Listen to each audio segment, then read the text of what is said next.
अगर कोई मुझसे पूछे ना इस पूरी परीक्षा में सफलता के लिए अगर केवल एक स्किल चाहिए हो, वैसे एक चाहिए नहीं, लेकिन अगर मान ले कोई कहेगी सबसे महत्वपूर्ण स्किल कौन सी है, सबसे महत्वपूर्ण क्षमता या दक्षता कौन सी है, तो मैं एक ही शब्द बोलता हूं हमेशा कि वो है आंसर राइटिंग स्किल। AWS के फुल फॉर्म एक और भी होती है, लेकिन हमारे यहाँ इसका मतलब है आंसर राइटिंग स्किल। क्या होती है आंसर राइटिंग स्किल? जैसे एक बच्चे ने पूछा भी शायद कि आंसर राइटिंग पे क्या कैसे काम होना चाहिए, हर क्लास में बच्चे पूछते ही हैं कैसी स्किल चाहिए यूपीएससी के लिए। मैं आपको बड़ा सिंपल तरीके से बताता हूं। मुख्य समस्या क्या आती है? जीएस में आती है। ऑप्शनल में भी अब लगभग वो समस्या आनी शुरू हो गई है जो पहली समस्या है। आंसर राइटिंग स्किल की जो पहली समस्या है वो है स्पीड की समस्या। राइटिंग स्पीड कैसी है आपकी? देखिए सिंपल सा गणित है, ज्यादा लंबा छोड़ा गणित है नहीं। यूपीएससी कहती है कि जीएस के पेपर में सामान्यतः है पहले 3 पेपर्स में आमतौर पर 20 क्वेश्चंस वो आपको देते हैं, ठीक है। एक पेपर है 20 क्वेश्चन से, और पेपर कितने घंटे में खत्म होना है? 3 घंटे में होना है। 180 मिनट है, तो 180 मिनट है और 20 क्वेश्चन से, इसका मतलब ये हो गया कि वो आपसे 9 मिनट में एक प्रश्न की उम्मीद कर रहे हैं। एकदम सिंपल सा गणित है, कोई दिक्कत नहीं है इसमें, ठीक है। 9 मिनट एक प्रश्न हुआ। फिर वो जनरली आपसे कहते हैं कि आप प्रश्न का उत्तर 200 शब्दों में लिख दीजिए, जिसका मतलब ये हुआ कि मोटे तौर पे वो चाहते हैं कि 9 मिनट में 200 शब्द लिख सकते हो, ठीक है। लेकिन आपको तो ये भी पता है कि 3 घंटे में आप केवल लिखते तो है नहीं, पढ़ते भी हैं, पॉइंट्स भी सोचते हैं, वो सब भी तो करते ही होंगे। तो हम ये एज्यूम कर लेते हैं कि 9 मिनट में से 1 मिनट आपका बाकी चीजों में चला ही जाता होगा, प्रश्न को पढ़ने में, सोचने में, पॉइंट्स दिमाग में लाने में जाता ही होगा। इसका मोटा मोटा सा मतलब ये हो गया कि अगर आप 8 मिनट में 200 शब्द लिख लेते हैं तो आप सारे प्रश्नों का उत्तर लिख पाएंगे। स्पष्ट है यहां तक? फिर मैंने जब आईएएस टॉपर से बात की, कई टॉपर से बात की, तो उन्होंने ये भी कहा कि जनरली जैसे देखिए 200 शब्द हैं, अब आप ठीक 200 शब्द लिखेंगे ये तो होगा नहीं, आप काउंट भी नहीं कर सकते। काउंट करेंगे तो काउंटिंग के चक्कर में 2 सवाल छूट जाएंगे आपके, काउंट तो कर नहीं सकते। अनुमान से ही लिखेंगे, अंदाजे से ही लिखेंगे। अब अनुमान से लिखने का मतलब क्या हुआ? आप 200 शब्द में 10-15% कम भी लिख सकते हैं, 10-15% ज्यादा भी लिख सकते हैं, यानी 170, 160 से लेकर 230, 240 के बीच में आपका उत्तर कहीं ना कहीं रहता है। और मुझे आईएएस के टॉपर्स ने, मतलब जो हिंदी मीडियम के टॉपर्स हैं, लगभग सबसे मेरा अच्छा परिचय है ही, जब उनसे बात होती है तो वो ये कहते हैं कि जनरली हमने कोशिश की कि 200 शब्दों वाले प्रश्न में लगभग 220, 230, 240 शब्द लिखे। और जितनी जगह यूपीएससी ने दी है आंसर शीट में, आपको पता ना कि आंसर शीट कैसी होती है, उसमें प्रश्न भी होता है, आंसर भी उसी में होता है, उसी में लिखना होता है, ऐसे शीट नहीं होती है। तो जितनी जगह यूपीएससी ने दी है आंसर लिखने के लिए, हम उसमें से बिल्कुल भी जगह छोड़े नहीं और पूरा का पूरा भर के आए, क्योंकि उससे एक मनोवैज्ञानिक लाभ मिलता है कि भाई इस बच्चे ने ठीक से पढ़ाई की हुई है, पूरा लिखा है। अच्छा, ज्यादा शब्द लिखे हैं, नंबर काट लें, वो इसलिए काम नहीं आता कि उतना स्पेस यूपीएससी नहीं दिया हुआ है।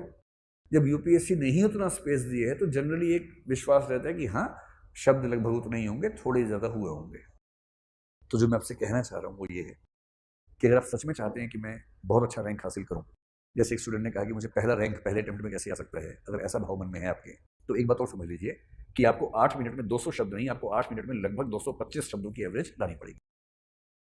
225, 230, 240 लगभग ये स्थिति आनी चाहिए, ठीक है।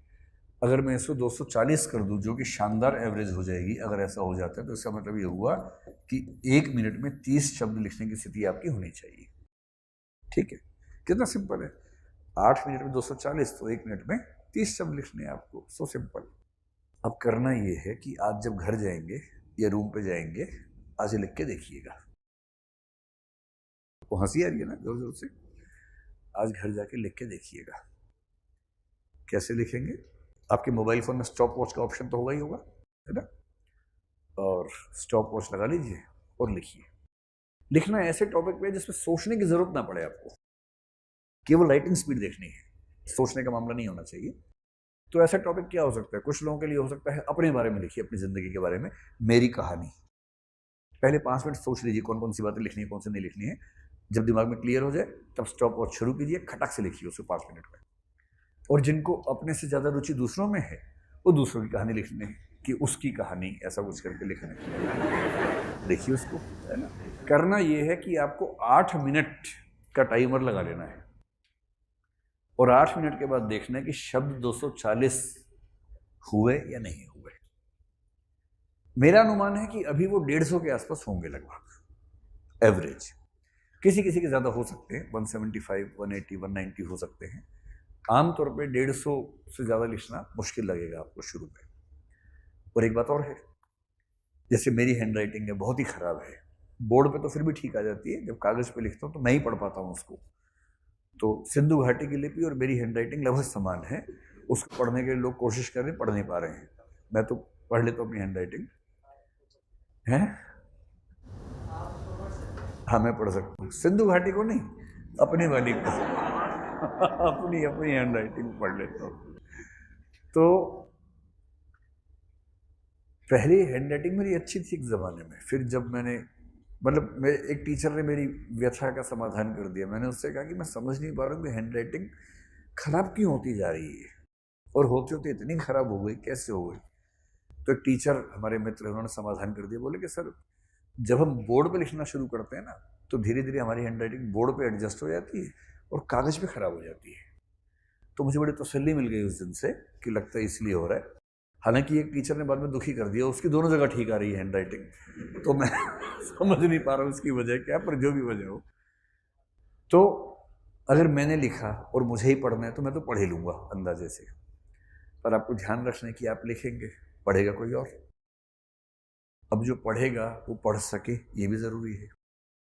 तो 8 मिनट में 240 शब्द लिखना पर्याप्त नहीं है, ऐसी लिखावट में लिखना है कि उसको बाकी लोग पढ़ भी सके, है ना। लिख तो देंगे, घर से खींच खींच के लिख देंगे, और बाद में लोग कह रहे हैं सीधा कहाँ से है भाई, ऐसे है कि ऐसे है, ये नौबत ना आ जाए, है ना। दिखना चाहिए साफ साफ, और एक एक शब्द पढ़ा जाना चाहिए आराम से, तब उसका मतलब है।